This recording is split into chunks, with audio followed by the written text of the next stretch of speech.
शेतकरी मित्रांनो, कांदा उत्पादक शेतकरी बांधवांसाठी आताच्या क्षणाची सर्वात महत्त्वाची आणि मोठी बातमी. कांदा भाव संदर्भातील कांद्याच्या भावात वाढ होणार तर कधी होणार, किती होणार, कशामुळे होणार, काय महत्त्वाचे कारण, सविस्तर थोडक्यात संपूर्ण लाईव्ह अपडेट बातमी आपण या व्हिडिओच्या माध्यमातून जाणून घेण्याचा प्रयत्न करणार आहोत.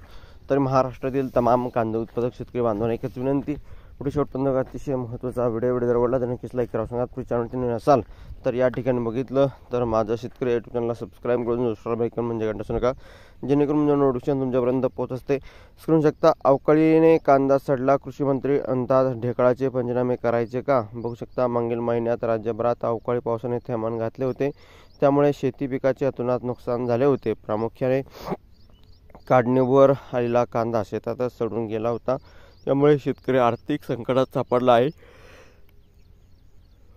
मात्र कृषी मंत्री माणिकराव कोकाटे यांनी ढेकळाचे पंचनामे करायचा का असा असंवेदनशील वक्तव्य केले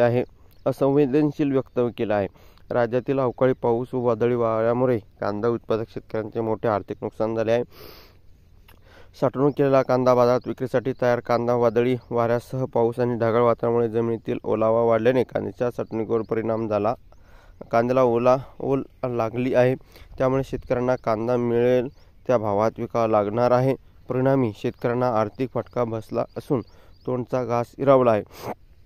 3.5 एकर कांद्याची लागवड केली होती. जवळपास रोपं, बियाणं, खतं, फवारणी, औषधी असं मिळून साधारण 2 लाख रुपयाचा खर्च झाला आहे.